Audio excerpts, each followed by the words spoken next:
In the wake of Kamala's stunning defeat, Democrats have been studiously passing around various charts and data points to try to make sense of it all. Here's a regression analysis of voter preferences in 7 key states. Here's a graph mapping ideological leanings versus district over performance compared to Kamala and Biden. Here's a heat map of the precincts where Trump accumulated the largest 8-year improvement correlated with income decile. Listen, I get it. I've done the same.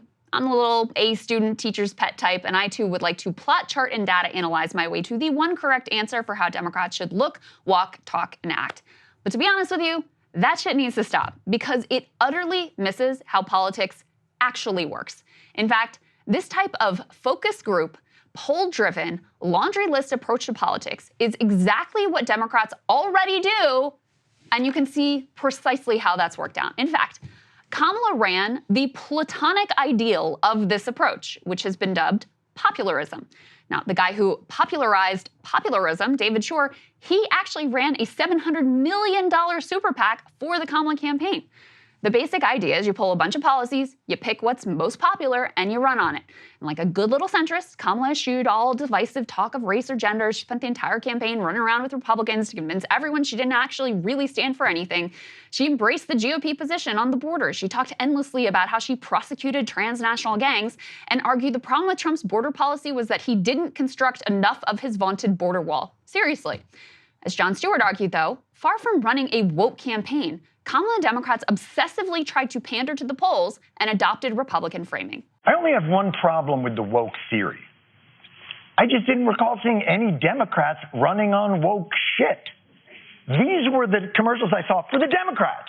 Sherrod Brown is working to fix our border crisis. Mondaire Jones is working to secure our border. Pat Ryan is restoring order at our southern border. I'm Laura Gillen, and I'm here at the border of Nassau County. We're 2,000 miles from Mexico, but we're feeling the migrant crisis almost every day. We can't let China steal Wisconsin jobs. Benefits for illegal immigrants? No way. Blocking support for white farmers? I mean, look at me. Standing with law enforcement against defunding the police. I've owned a gun my whole life. Let me be clear. I don't want boys playing girls' sports. You all know me. I've never pushed for sex changes.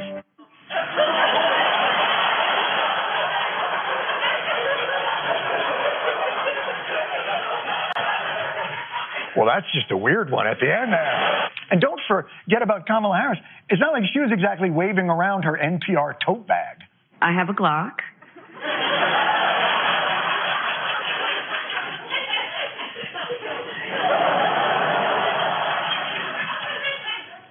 They didn't do the woke thing. They tried. They acted like Republicans for the last 4 months. They wore camo hats and went to Cheney family reunions. Do you know how dangerous it is to wear a hunting hat around Cheney? Kamala's campaign could have been designed by a centrist AI fed reams of focus group data, poll-tested messaging, world's most lethal military, opportunity economy, coalition of Liz Cheney, Taylor Swift, and Bernie Sanders. As Edinger Mentum points out over on Twitter, quote, "The way people are talking, you would never have known. The central pillar of the Democratic campaign strategy was bringing up the border bill that Trump shot down. This was very much the first post-wokeness Democratic campaign. It was run by a party whose top people read Matt Iglesias and gave $700 million to a PAC heavily influenced by David Shor. For this wing to act like Cassandra's is beyond absurd." And I would add that she and Biden routinely took every opportunity to castigate lefty college kids for their campus activism, smearing the prototypical pink-haired college kids who happen to be opposing a genocide as raging anti-Semites. What's more, during the campaign, the popularism centrists, they all thought this campaign was going great. They loved the Liz Cheney strategy. Here is Jonathan Chait in New York Magazine. He says, "The race is close because Harris is running a brilliant campaign. Stop complaining. The centrism is working." But of course, even when Democrats run exactly as Chait, Iglesias, and co. want, there's always some person out there existing in the world and being woke that they can blame for elite Democratic failures and working class abandonment. Now, I don't think it's fair to lay all the blame for Kamala's loss at her feet, but certainly she gets some of the blame, and so too do those who advocate for this bloodless, paint-by-numbers style of politics. It has failed, routinely and now completely, and their capitulation in Republican framing is already a moral and political catastrophe. The core of Kamala's approach, and that of Biden, the bulk of establishment politics, is to avoid controversy and avoid division.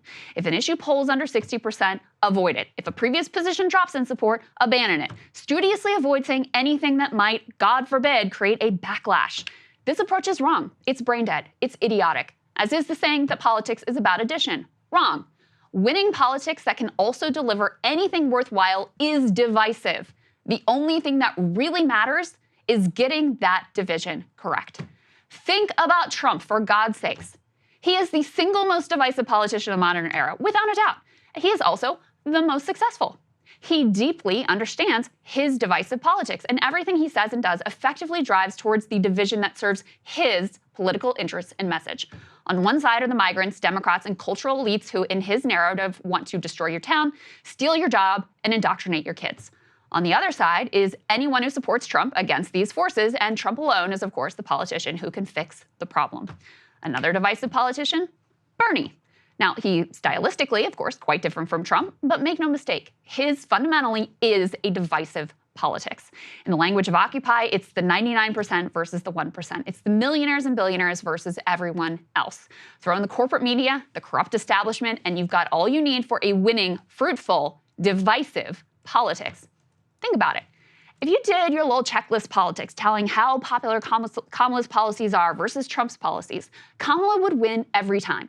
Democrats would sweep 40 states, as evidenced by the fact that paid sick leave, abortion rights, and high minimum wages were passed in deep red states like Missouri.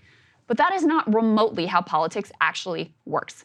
Democratic pollster Celinda Lake made this point when she explained the difference in how voters saw Trump and Kamala's economic policies. Quote, "Everybody knows what Trump economics is: China, tariffs, tax cuts. Then you go to them and ask, what are Democratic economics? And someone will make a joke about welfare, and half the people can't name anything. It is nothing like the Republican brand." Now, this isn't because Democrats had a failed ad strategy. There's some evidence their ad and ground game actually were kind of effective. It's because they have zero narrative. They have failed to create the right divisive politics. And if you don't relentlessly explain your story of the world, your goals, principles, heroes, and villains, your opponents, they will happily fill in the blanks. Ergo, she's for they, them, he's for you. So what would a better strategy look like? Well, it looks like Bernie's 2016 class versus populism, but on steroids. Democrats need to abandon a bland and offensive unity between the Cheneys and AOC and embrace a division that aggressively excises everyone who puts the billionaires' interests over the working class. There should be purity tests on everything that is core to that war against the plutocrats, and a large public purge of those who are on the wrong side of that divide. If you don't agree that billionaires should be abolished, then get the fuck out. If you don't want to tax the rich, get the fuck out. If you don't want to radically increase union power, get the fuck out. If you don't want to implement a universal jobs guarantee, get out. If you don't want universal health care, get out. If you do support these things, but you also have a more moderate position on abortion, guns, trans athletes, okay, there can be a space for you here. But these cultural issues can never be central. They are distractions, because to claim them as central is to void the correct divisive frame and undercut the narrative. The war is not between immigrants and Americans. The war is between the plutocrats and the people. Immigrant and trans panics, those are ploys to keep regular people divided against each other instead of against the corrupt political, media, and economic elite who have rigged the system and hogged all the spoils. Elon Musk is out there running around crying about trans people and migrants existing because he wants another giant taxpayer subsidy and an even bigger tax cut. He does not have your best interests, or those of the country for that matter, in mind. Bernie explained this all perfectly in a classic clip, of course, which has recently resurfaced. Take a listen. Now, if you had an agenda like that and you went before the American people, tax breaks for the rich, destruction of Medicare, destruction of Social Security as we know it, lowering the minimum wage or abolishing it, how many votes do you think you'd get? Not a whole lot. Maybe the richest 1% would vote for you. But that's not a lot of votes. So what do? I've got a problem. You package it. How do you package it? And here's, I want you to pay attention to me, because this is bad stuff. We divide people up by races. Affirmative action becomes one issue. All them black people are getting the jobs that we white people used to have. Split people, working class, white against black, instead of working together to create decent jobs for all. Those uppity women now, they want the right to choose. We'll split people on the abortion issue. We'll split people up on the gun issue. We'll split people up on religious issues. You follow what I'm saying? So you split people up, and then they end up, if you're a middle-class person, voting against your own interests, and the rich go laughing all the way to the bank.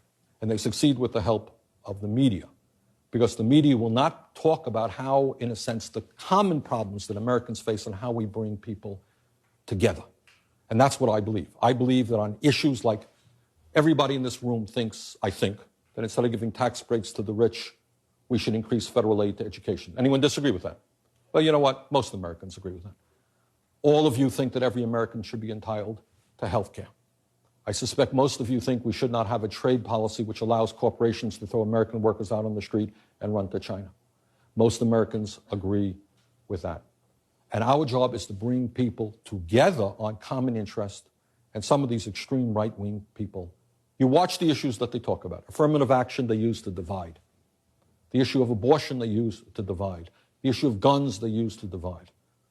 And our job is to say, let's focus on basic economic issues. How do we expand the middle class? This is a great country. Why is it the average American is working longer hours for low wages than 30 years ago? Let's talk about that. Amen, Bernie. And of course, there is another figure in American history we can look to who understood this politics of division and reaped massive electoral rewards, which allowed him to deliver an American social democratic program, talking, of course, about FDR, who famously welcomed the hatred of those economic royalists who would seek to block his agenda. As friend of the show, Aramiose Frimpong points out, plan is actually not that complicated, and FDR's economic Bill of Rights will more than suffice. It reads, every American has the right to, number one, a job. Number two, an adequate wage and decent living. Number three, a decent home. Number four, medical care. Number five, economic protection during sickness, accident, old age, or unemployment. Number six, a good education. That's it. That's the program. Simple to understand, impossible to actually achieve with the current donor-beholden leadership of the Democratic Party. Probably the only hope is someone to come in like a bull in a china shop from the outside, like what Donald Trump did. Even Bernie was ultimately way too nice to these people. And since the program is actively hostile to capital, the capital class will wage a far more aggressive fight than they really mustered against Trump. It is more likely the Democrats take the advice of those who are rushing to throw trans people, immigrants, whoever, under the bus and simply capitulate to Trump's narrative. Many already have, in fact. This path may even be electorally viable in the same way that Democrats became viable after Bill Clinton adopted Reaganite neoliberal framing.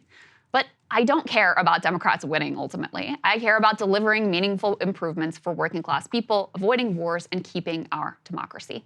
Donor-friendly capitulation is a plan to avoid even joining the fight. Saagar, the Jon Stewart clip, enjoyed that. Hey guys, if you want to see what I had to say to Krystal's monologue, not just this one, all of them, going back to the very beginning, become a premium subscriber today, breakingpoints.com.